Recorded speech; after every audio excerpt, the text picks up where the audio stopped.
Finance here, and today we're going to go through simple purchases. So there's many different ways that we can create a new purchase.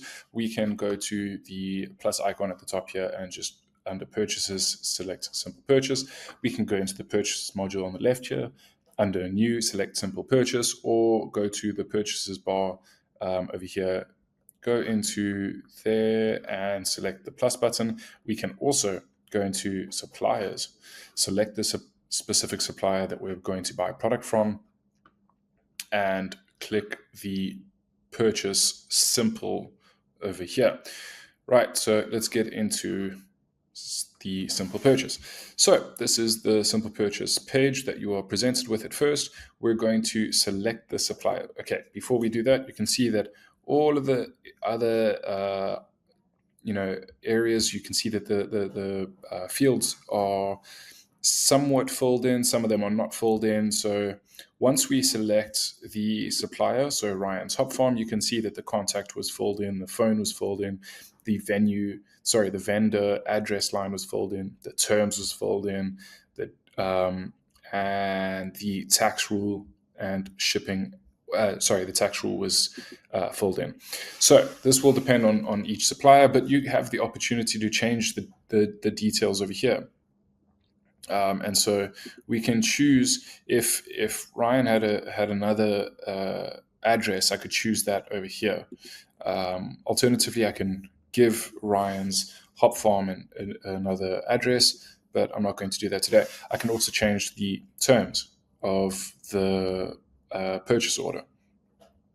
Okay, so the purchase order's date is for today, and now I get to choose if it's going to be stock first or invoice first. This will depend on how you operate and how you want to manage your books and your chart of accounts, but I'm just going to run on stock first. Let's do stock first. Okay, so now we can also make the price at the bottom of the page here inclusive or exclusive of tax. I'm going to leave it as exclusive. We can also ship to a different company. So if we were buying a product from Ryan's Hop Farms and we wanted to get it sent to a different company, we could do that over here. But I am purchasing it for my business, so we'll just leave it like that. Right, so the order is, what are we going to order? We are going to order some hops. So let's go hops. Maybe we can just write here hop. We're going to order Cascade 100s. We're going to order maybe 50 of them.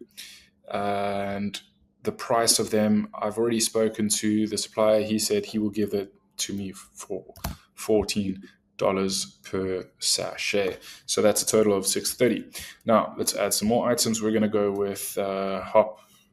Let's do Magnum 50s, and those 50s are going to be, I need 50 of them, and he said they're going to be $10 for the 50 gram sachets. And so you can see the total of the invoice over here. Right, and if you scroll down, you can see more items over here. We can include some additional costs. So I'm going to keep today's example very simple, but if you wanted to add some shipping to this, you could include a shipping item over here, the quantity, and the price, and any discount that is applicable. But I'm going to leave this very simple. So we have a total of 1080 due. But now, before we just go ahead and authorize that purchase order, let's make sure that we actually need that stock. So you can see. So let me just bring you back there. We can verify the order. So let's have a look. This error is saying the total quantity of products may exceed the maximum stock level. The same thing for this one. So it seems that we're purchasing too much. You can see that our minimum before reorder is 20, and our reorder quantity is usually only going to be 20 for both of the items, and we're ordering 50. Okay, so it's just a small alert that's saying, hold on, you are ordering too much stock than what your reorder quantity usually is or should be, and so it's just saying, please verify. But I'm happy with that.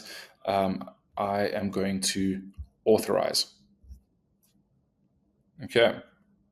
So now that our order has been authorized, remember we chose stock first instead of inventory first. Invoice first. And you can see that in the items over here we have, this is the order of processing. So we have order, then we have stock received and invoice. Now, if we choose invoice, you will see that it has become order, invoice, stock received. Okay, but I'm going to keep it as stock received first. So you can see that as we change these, the bottom selection changes as well. Okay, so now we move over to stock received. I can now just copy this from the order. If it is in fact all accounted for, I can just copy this from the purchase order, verify that the stock has been received, and I can authorize it. Okay, perfect stuff. So now, if we go into our inventory records, we will see that the stock is in fact in our main warehouse. Remember, that is where we said that it is going to be sent to, and that is where we have received the stock. We received it into the main warehouse.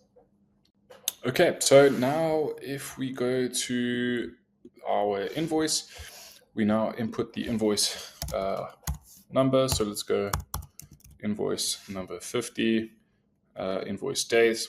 Let's make it today for simplicity's sake. The due date. Now remember, we have a 60-day term. So it'll be 60 days after today is when my payment is due, right? The total for the invoice is going to be 1080. Okay.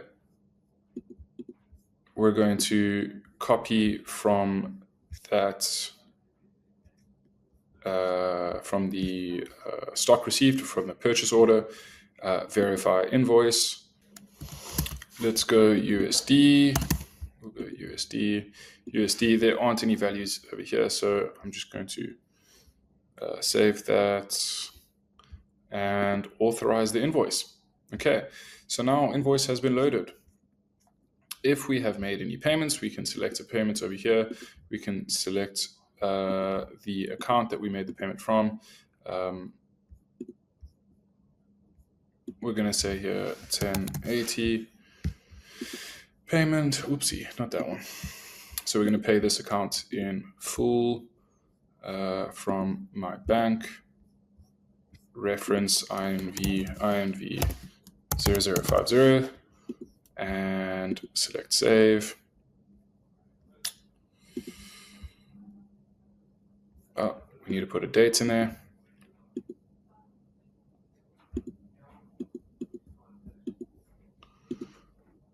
Select save, and now you can see that the balance due is 0. Okay, so now the purchase has been completed. We can save it.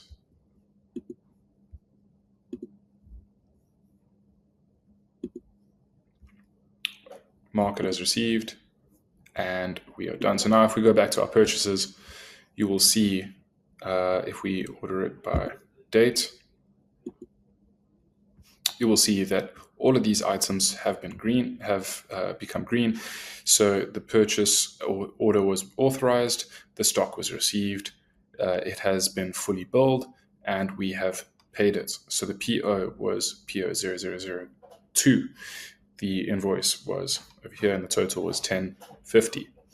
And that is how to process a simple purchase.